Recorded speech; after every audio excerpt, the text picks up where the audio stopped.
Hi friends, उम्मीद है कि खैरियत से होंगे। इस वीडियो में हम क्लेफ्ट सेंटेंसेस पढ़ेंगे ताकि हम उनसे वाकफियत हासिल कर सकें और उनका एरर भी जान सकें। क्लेफ्ट सेंटेंसेस क्या होते हैं? नहीं, पहले हम क्लेफ्ट सेंटेंसेस देखते हैं जो पास्ट पेपर्स में आ चुके हैं। It is I who is to blame. It is I who is to be blamed. It is me who is to blame. जी, क्लेफ्ट सेंटेंसेस क्या होते हैं या क्लेफ्ट सेंटेंस किसे कहते हैं? ऐसा सेंटेंस जो इंफॉर्मेशन को टुकड़ों में या हिस्सों में बांट कर देता है उसे क्लेफ्ट सेंटेंस कहते हैं। ये असल में इंफॉर्मेशन को टुकड़ों में या हिस्सों में तकसीम कर देता है, इसीलिए इसको क्लेफ्ट सेंटेंस कहते हैं। As you know, cleft means divided. जैसे आप जानते हैं कि क्लेफ्ट का मतलब ही तकसीम शुदा होता है या तकसीम किया हुआ। तो इसमें यही बात अहम है कि इंफॉर्मेशन को तकसीम कर दिया जाता है तो फिर उसका एक हिस्सा न्यू इंफॉर्मेशन पर मुश्तमिल होता है और एक हिस्सा ओल्ड इंफॉर्मेशन पर मुश्तमिल होता है, या यूं कह लें कि उसका एक हिस्सा ऐसी इंफॉर्मेशन पर मुश्तमिल होता है जो रीडर या सामीन के पास पहले नहीं थी, और दूसरा हिस्सा वो पहले वाली इंफॉर्मेशन जो उनके पास मौजूद थी उसी पर मुश्तमिल होता है। तो इसको एक मिसाल से समझते हैं। You invited me to the party yesterday. ये एक नॉर्मल सेंटेंस है, ये एक रेगुलर सेंटेंस है, तो मैं इसको क्लेफ्ट सेंटेंस में बदल देता हूँ। It was you who invited me to the party yesterday. It was you who invited me to the party yesterday. अब मैंने इसका क्लेफ्ट सेंटेंस बनाया है।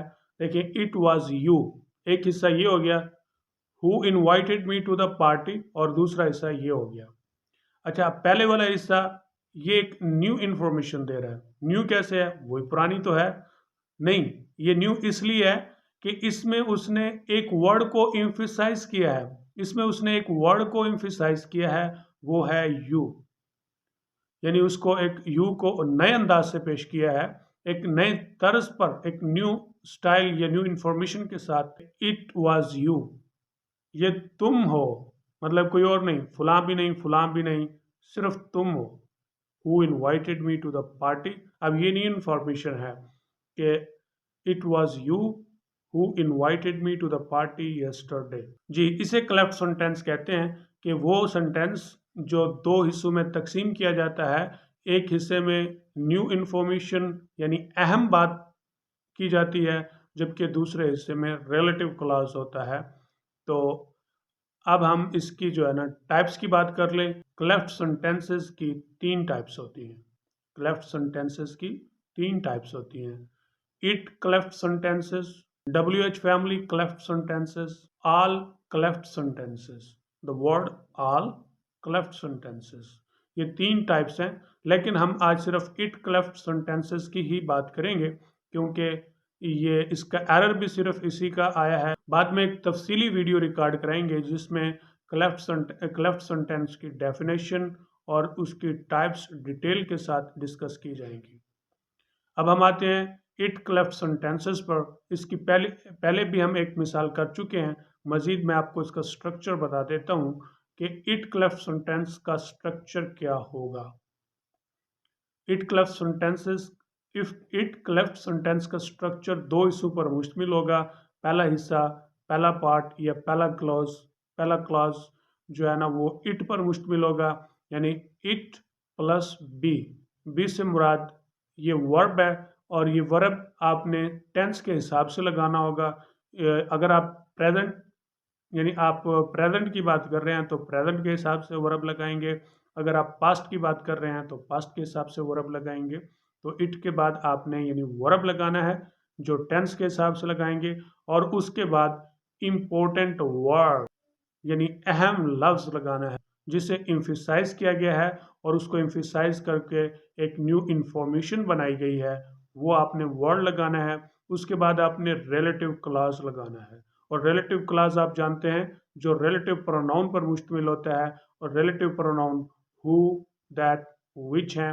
यानी अगला आपका जो सेकंड क्लॉज होगा या तो वो हु से स्टार्ट हो रहा होगा या फिर दैट से स्टार्ट होगा या फिर विच से स्टार्ट होगा। इन तीनों रिलेटिव प्रोनाउंस में से किसी एक से स्टार्ट होगा।